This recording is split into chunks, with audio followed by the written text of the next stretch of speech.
Hi, welcome back to this 40th episode on value creation in life sciences. So, in this video, we are going to talk about can we prevent cancer? Before that, a disclaimer I'm not a doctor or an oncologist. Please do not consider this a medical advice.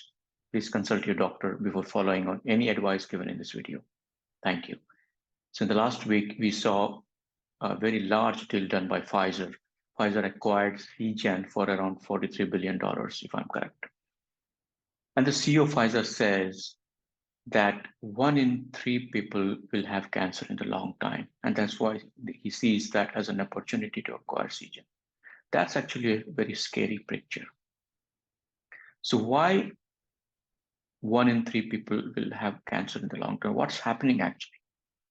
If we look back at the research done by the cancer researchers, initially they focused mostly on the genetic mutation. So they argued that the cancer is caused only because of the genetic mutation. However, several studies done, especially uh, uh, one research done in Sweden, Finland, and Denmark, actually concluded that only 27% of the cause of the cancer was attributed to genetics.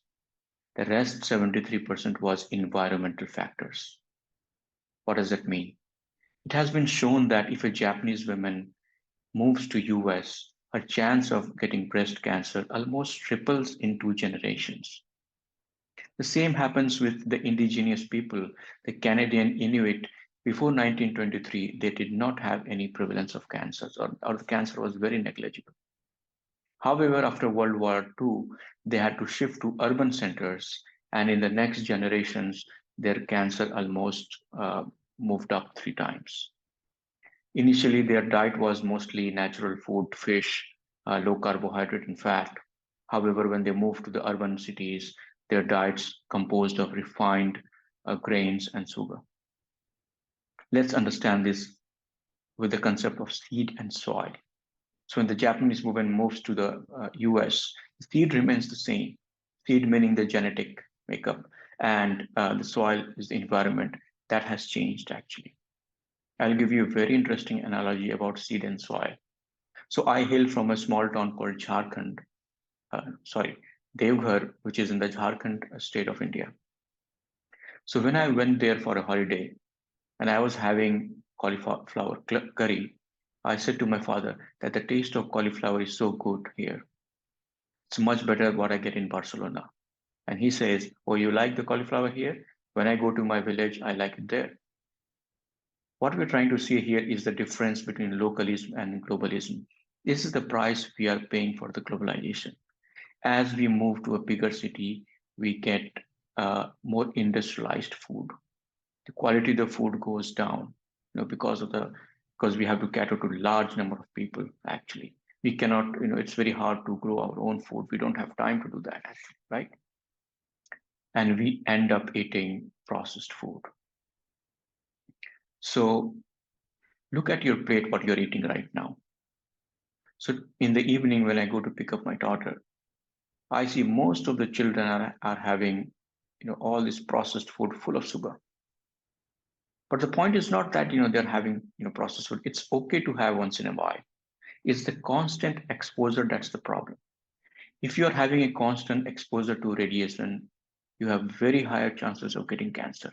If you are smoking regularly, constant exposure for several years, there is a very high probability of getting lung cancer. So same goes with the processed food and sugar. So what happens when we eat a lot of processed food and sugar?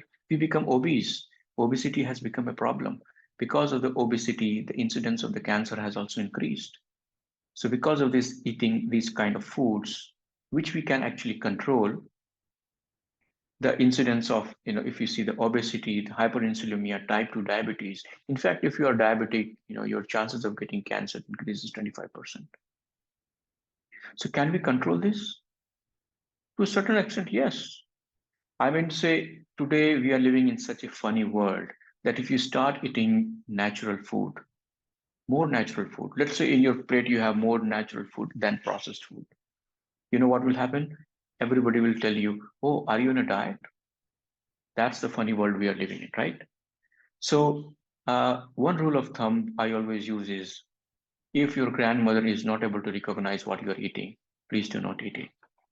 Try to have nutrient dense food, more natural food, more protein that gives you satiety so that you don't keep eating frequently. Because if you keep eating frequently, the more you eat frequently, the more insulin you produce in your body, and that leads to obesity. Another thing that you can do also is to include fasting in your regime. People have been fasting for ages in all religions.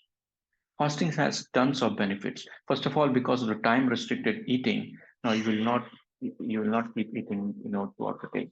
You will start eating only maybe 2 times a day, for example.